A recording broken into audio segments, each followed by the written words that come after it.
So, good evening everyone. I am Hadlong together with... I'm John Marcos C. Jimenez. So, our exhibit is about typography. As you can see, we have the artwork here.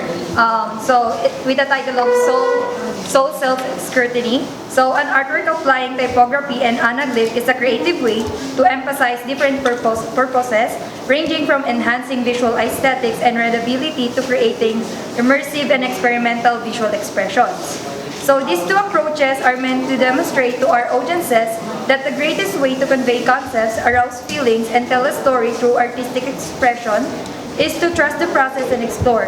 So using textual elements to demonstrate the phrases that will give our artwork coherence, and adding anaglyph will aid to enhance the visual impact for viewers as they attempt to view the masterpiece. So it's a smart notion to use the anaglyphs since they will draw in and captivate the viewer.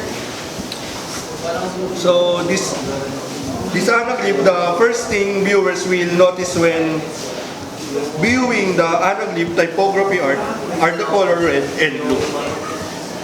You still can't fully understand what the art actually trying to say without 3D glasses.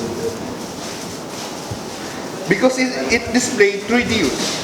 And this is another example of self-explanatory art in which the audience interpretation and perspective will vary based on how they view and interpret the work. And that's it everyone. Thank you.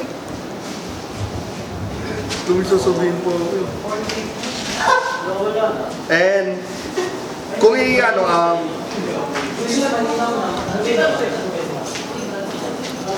kung mapapakita po natin, ito na sa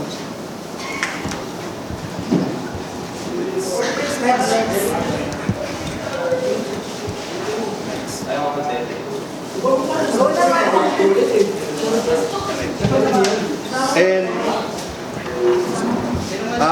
we can use the typography and in art, and using anaglyph, we can see the totally art of and if you can try if the red is you're using, the image is actually no letter and or typography, and we can see if we can see the blue, we can see the letters or typography in the art. And that's it, and thank you very much.